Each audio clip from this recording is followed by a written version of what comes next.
반갑습니다. 노인입니다. 방금 이상옥 교수님과 정예양 씨님이 하신 말씀은 거짓말입니다. 저는 집에서 놀고 있는 사람이에요. 원시도 쓰지도 못하고 좋게 봐주시고 저를 이렇게 귀한 자리에 불러주셔서 너무 감사합니다.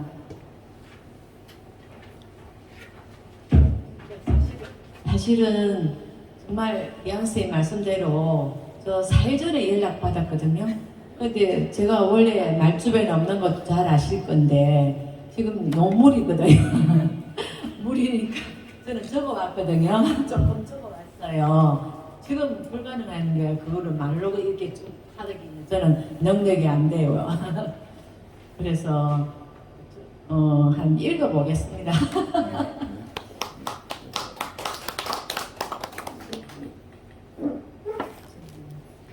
오늘 제목이 나에게 문학이란이거든요.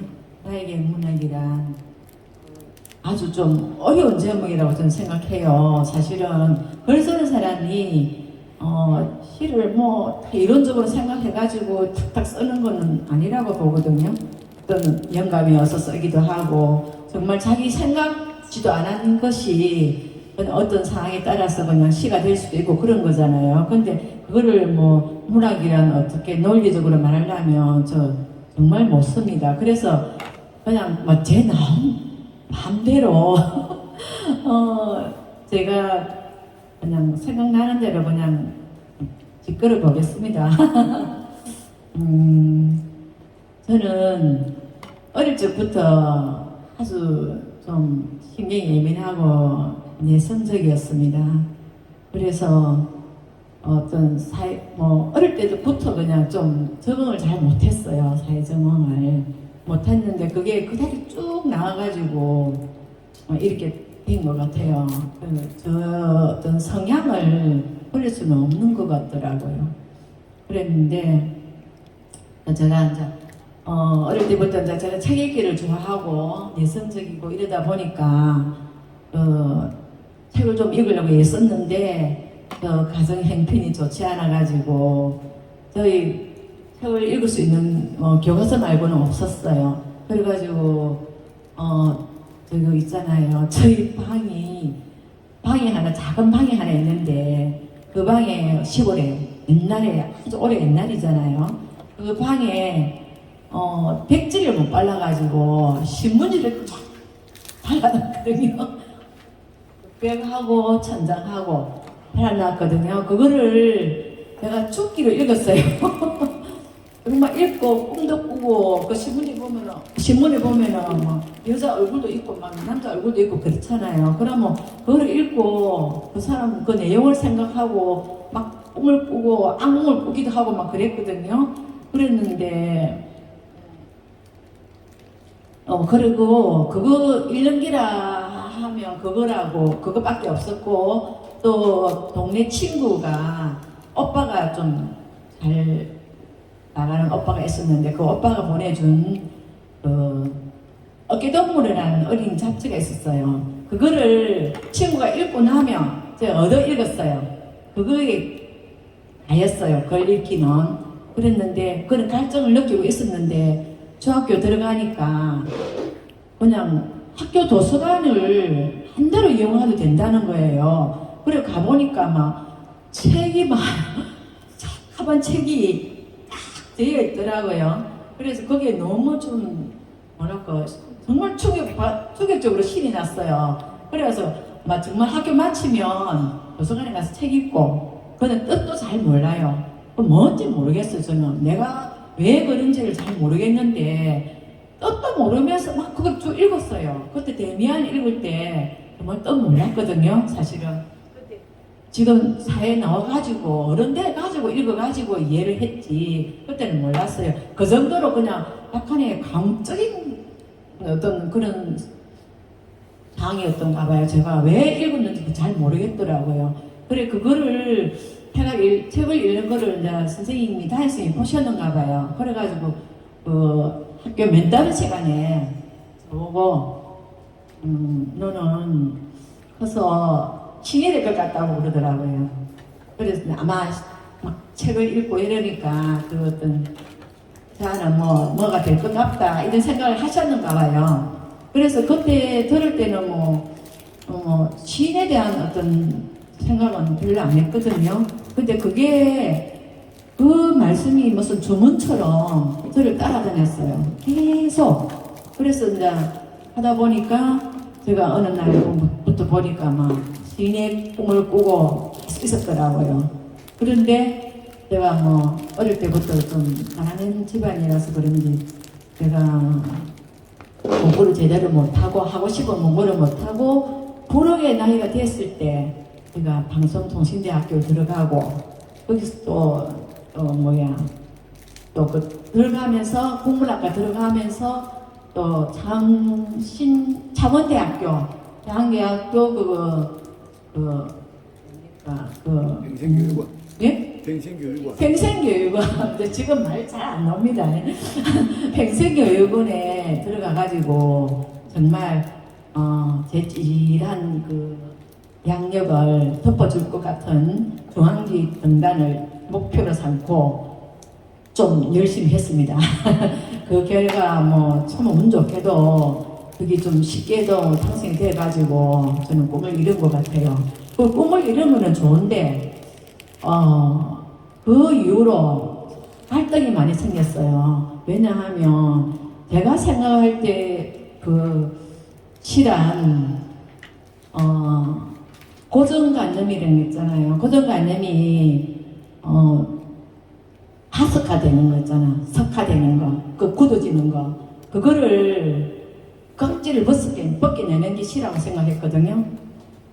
각질을 벗겨내가지고 어떤 새로운 생명을 불어넣는 거. 그래서 그 시라는 것이 사회에 언어의 어떤 진화 같은 그런 것이라고는 생각했기 때문에 저는 참 시인이 됐다는 거는 어쨌든 운이든 말든 하여튼 정말 대단한 어떤 자부심을 가질 수 있었어요. 근데 막상 이제 시를 써보니까 이거는 제가 열심히 참 밤을 새워도 이거는 고정관념에 제 생산밖에 안 되더라고요. 그게 확 뒤집어지는 시를 쓸 수가 없어요. 그게 너무 절망이 되더라고요. 그러면서 약간의 좀 뭐랄까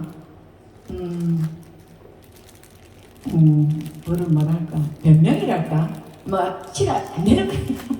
내가 원하는 시가 안 되니까 그거를 좀 변명을 하고 싶은 거야. 그냥 왜 시가 안 되는 게 왜 안 되는 거냐 이런 식으로 이제 하면서 난 한계를 느꼈다니까 그런 마음으로 이제 갈등을 했습니다. 갈등을 하면서 또 하는 생각을 했어요.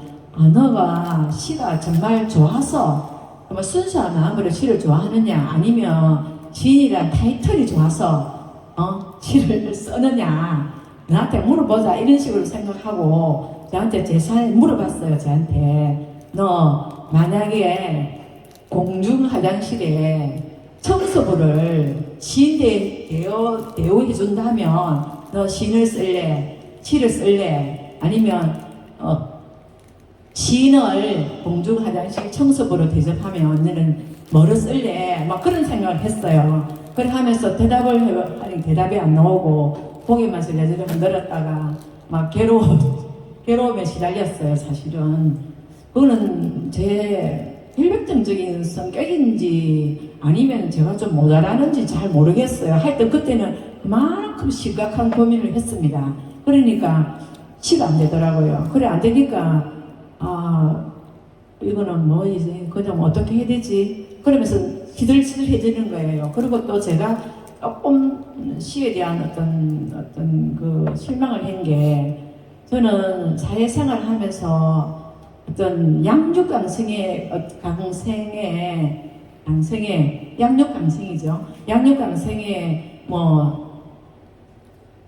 어떤 시스템에 너무 상처를 많이 받았거든요. 제가 그래서 저는 어떤 생각을 했냐면 시인은 안 그럴 것이다. 시인은 안 그럴 것이다는 생각을 하고 굉장히 기대를 했어요. 근데 막상 제가 시 세계를 들어와서 생각해 보니까 그것도 아니더라고. 그래서 이게 뭐냐, 그 시에 대한 흥미가 사라졌어요, 사실은. 그래가지고 방황을 많이 했어요. 그러다 보니 제가 20년이 지났어요. 20년이 지났어요. 등단한 지. 그런데 시집 2권밖에 못 냈어요. 못 내고 방황을 했습니다. 그러면서 저 성경에 맞는 최대한의 어떤 장르가 뭘까 생각하면서 수필도 써보고 동시도 써보고 뭐 그래 또 그때 디카시를 알게 됐습니다. 근데 디카시 이론을 제가 접하면서 아주 신선한 충격을 받았습니다. 아 이거다. 내가 시를 써가지고 일집을 낼 때 제 나름대로 결심을 한 게 뭐냐, 시인이니까 모국어를 아끼고 사랑해야 되는 거 의무가 있다 이런 생각을 했어요. 저는 좀 쓸데없는 생각을 좀 많이 한 것 같아요. 지금 생각해 보니까 돈 안 되는 생각. 그래가 의무가 있다 이래가지고 제 시에는 절대 예례를 넣지 않는다. 그리고 그 해놨고 있잖아요. 그 물어놨고 물음표 쓰고 마치놨고 마침표 쓰고 느껴놨고 느낌표 쓰는 거 그것도 이해가 안 가더라고. 왜 써? 또 시로 나가면 되는 거지. 그래가지고 제가 일집을 낼 때 아예 내 시에는 예례를 넣지 않는다. 그리고 일체 문장보를 안 넣는다. 그런 생각도 했어요.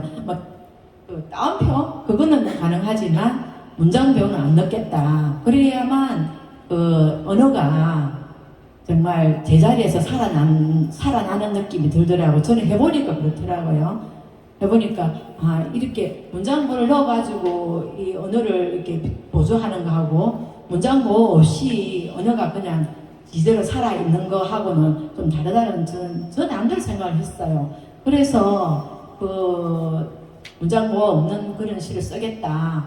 그리고 절대로 어렵지 않은 시를 쓰겠다. 어렵게 너무 이해 안 가는 그런 거 건너뜨리는 그런 시는 쓰지 않겠다는 생각을 했어요.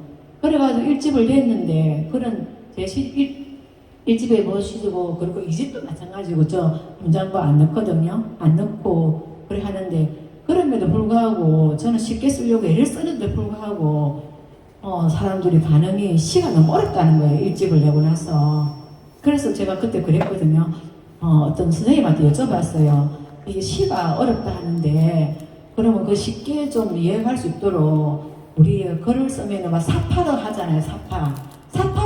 사파경 그림이나 그 사진을 이게 좀 곁들이면 안 되나? 그러면 시집이 안 되냐고 내가 물어봤거든요. 그러니까 그 선생님이 그래 되긴 되지. 그렇지만은 그렇게 이렇게 한 사람은 없다 이러시더라고요. 그런 어떤 말씀을 듣고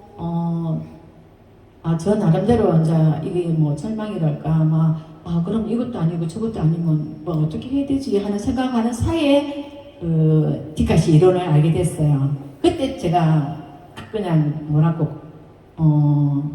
굉장히 좋게 충격을 받았습니다. 이거구나. 디카시가 시에 뭐 사파에 넣는 거하고 관계는 없지만 그렇게 비슷하게 어떻게 생각할 수도 있겠다는 생각이 들더라고요. 그래가지고 제가 그 디카시를 좀 좋아하게 됐고 그때 그 느낌을 내가 글을 써놨더라고. 제가 그때 뭐라고 써놨냐면 옷을 사려고 시장을 갔는데 하루 종일 발이 아프도록 다녀도 그 마땅한 옷이 없었어요. 그렇게 방황하고 있을 때 정말 마음에 드는 옷이 딱 나타난 거예요. 그때처럼 디카시 이론을 제가 접할 때 느낌이 그랬어요. 이런 거구나. 이렇게 할 수도 있구나. 그래서 그거를 좀 매력을 많이 느꼈습니다. 그렇지만은 디카시 지금 한 권 정도 하나 써놨을 뿐이고 많이 쓰지도 못하고 저는 전성이 깨런가 봐요. 사실은 저 아까 말씀하시는데 집에서 다 시만 쓰시는 분이라고 이렇게 말씀하시는데 사실 그렇지 못하거든요. 제가. 그래서 오늘 좀 다 깨주시고 저를 편안하게 봐주시면 고맙겠습니다. 집에서 놀고 있겠니? 이렇게 생각해 주세요. 사람들이 전부 다 제가 집에서 안 나가면 제가 코로나 핑계대고 2000년도부터 2023년도까지 2020년부터 2023년도까지 밖을 안 나갔거든요. 거의 안 나갔어요. 100%는 아니지만 99%안 나갔어요. 그러면 사람들이 전부 다 인사가 시 많이 써놨겠지, 시 쓴다고 그러겠지 이렇게 말씀하시더라고요. 근데 저는 그건 아니에요. 그냥 놀고 먹어요. 그런 사람입니다. 이렇게 편안하게 생각해 주시고 저한테 뭐 배울 거라고 생각하시면 안 될 것 같고 그래 오늘도 뭐 제가 시간이 촉박하다는 핑계를 댔지만 사실은 제가 말주변이 없어가지고 이런 말도 마음에 있는 말도 잘 못합니다. 못하는데 뭐 넓게 뭐 양으로 그냥 적당히 들어주시면 고맙겠습니다.